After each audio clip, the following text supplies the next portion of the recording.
আসসালামু আলাইকুম প্রিয় দর্শক, আজ আমি আপনাদেরকে দেখাবো অটো হিংস কবজা সম্পর্কে। অটো হিংস কবজা কীভাবে মারতে হয়, কতটুক মার্কিং করে মারতে হয়, উপর নিচে কতটুক ছাড়তে হয়, ঠিক আছে।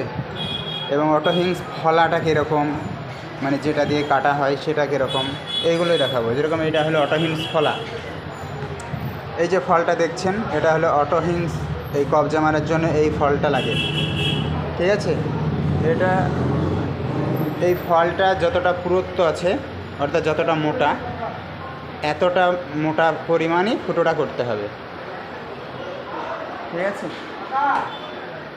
অতটাই মোটা পর্যন্ত ফুটোটা করতে হবে। অর্থাৎ এই ফুটোটা করতে করতে এই ফলটা বা এই পানাটা সেম হয়ে যাবে। এখানে এই যে দেখছেন, এখানে সেম হয়ে যাবে ফলটা, তার মানে ওটা কমপ্লিট হয়ে গেল, তার মানে এটা ঢুকে যাবে। এই যে কবজাগুলো দেখছেন, কবজা একটা দেখাই।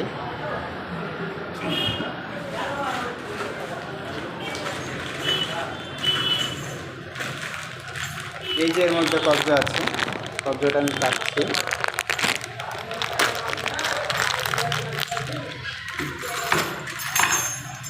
এই যে কবজা,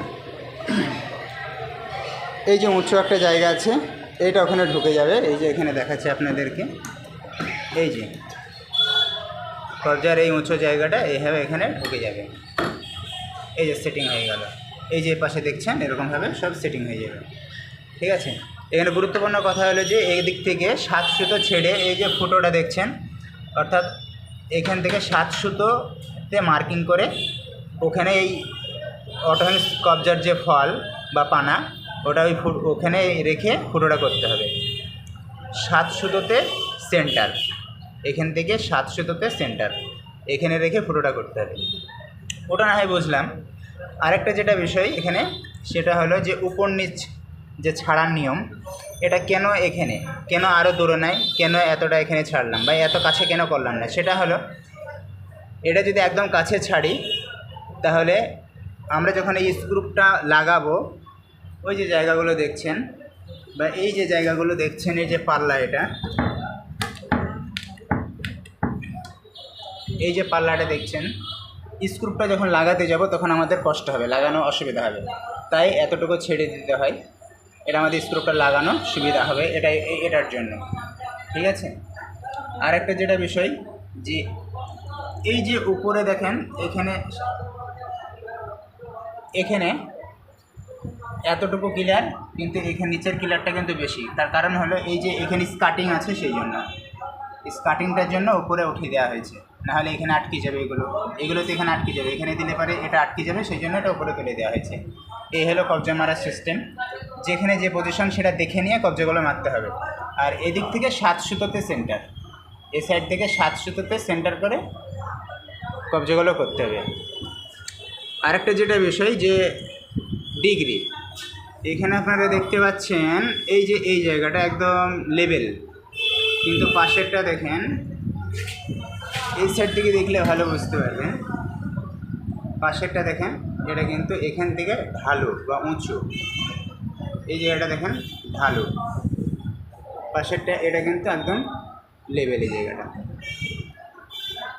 একদম লেভেল, এটাকে বলা হয় 0 ডিগ্রি, যেটা একদমই লেভেল, এখানে কোনো ঢালু নাই, এটা হলো 0 ডিগ্রি। 0 ডিগ্রি মানে এটাই যে একটা 15 ইঞ্চি প্লাইকে পুরো খেয়ে নেবে। এই যে একটা 15 ইঞ্চি প্লাই, এটা পুরোটা এখানে খেয়ে নেবে। 0 ডিগ্রি মানে এই বরাবর চলে আসবে। আর 8 ডিগ্রি যেগুলো, 8 ডিগ্রি এখানে দেখেন, এখানে হাফ আসছে, দেখেন পাশে হাফ ক্লিয়ার আছে, অর্থাৎ এই পাশে আর একটা যেটা লাগবে সেটার জন্য হাফ ক্লিয়ার আছে, এই পাশে আরেকটা যেটা লাগবে সেটার জন্য হাফ ক্লিয়ার, এখানে আরেকটা পাল্লা ঢুকবে, সেই জন্য হাফ ক্লিয়ার। এগুলো হলো 8 ডিগ্রি, এটা হলো 0 ডিগ্রি আর 8 ডিগ্রির কাজ, ঠিক আছে। এই যে দেখছেন, এটা 8 ডিগ্রি, এখানে অনেক এই যে ঢালু, 8 ডিগ্রি মানে ঢালু মানে একে এল করে কিছুটা পিছিয়ে দিচ্ছে, ঠিক আছে। এল করে এটা 3 সুতো পিছিয়ে দিচ্ছে বলেই এটা এই পর্যন্ত চলে আসছে, এই যে বার ফ্রেশ পর্যন্ত চলে আসছে। এইগুলো একদম লেভেল আছে, এটা 0 ডিগ্রি, সরি এর আগে যে কথাটা বললাম ওটা হলো 8 ডিগ্রির জন্য, যে 8 ডিগ্রি মানে এল করে পিছিয়ে দিচ্ছে মানে এখানে এই জায়গাটা বাকি থেকে যাচ্ছে। আর এখানে 0 ডিগ্রি মানে একদম মানে এটা পিছাচ্ছে না, একদম পুরোটা এখানে লেগে যাচ্ছে। ঠিক আছে, এই হলো 0 ডিগ্রি আর 8 ডিগ্রির কাজ। আর অটোহিংস ফলা দিয়ে, এই যে অটোহিংস ফলা দেখছেন এটা দিয়ে ফুটো করতে হয়। ঠিক আছে, আর এখান থেকে অর্থাৎ যে কবজা যেখানে লাগবে, যেখানে সেখানে ফুটো করলে হবে না, যে সাইডে কবজাটা লাগবে ঠিক সেই সাইড থেকে 7 সুতো ছেড়ে ফুটোটা করতে হবে।